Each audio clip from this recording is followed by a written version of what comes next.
విశ్వాసంలో ఏముండాలి? విశ్వాసంలో యథార్థత ఉండాలి. విశ్వాస జీవితము పేరుకే విశ్వాస జీవితము కాదు. విశ్వాసము లేని విశ్వాసుల్లాగా బ్రతకకూడదు. పేరు పెట్టుకున్న విశ్వాసుల్లాగా బ్రతకకూడదు. విశ్వాసము కలిగి ఉన్న విశ్వాసుల్లాగా మనము బ్రతకాలి. శతాధిపతి విశ్వాసము తన దాసుని బాగు చేయించింది. మన విశ్వాసము కనీసం ప్రక్క వాళ్ళను రక్షించలేకపోయినా, ప్రక్క వాళ్ళను స్వస్థపరచలేకపోయినా, కనీసం మన విశ్వాసం మనల్నన్నా రక్షించాలి.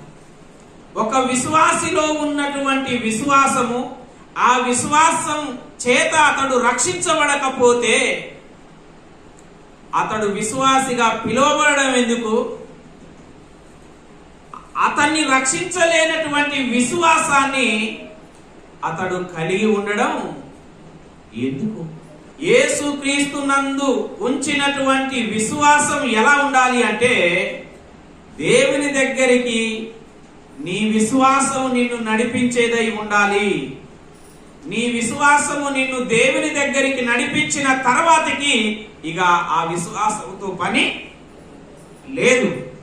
విశ్వాసము విశ్వాసికి భూలోకములో నుండి మరో లోకానికి మార్గము చూపించేదై ఉండాలి గాని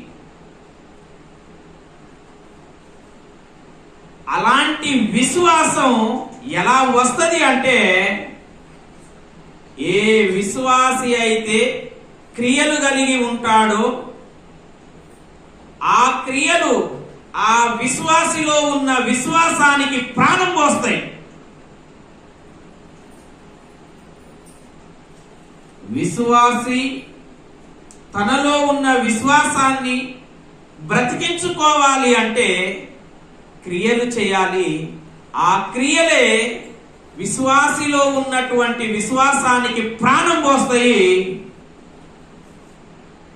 క్రియలు లేకపోతే ఆ విశ్వాసి ఉంటాడు, విశ్వాసిలో శ్వాస ఉంటది కానీ విశ్వాసం ఉండదు.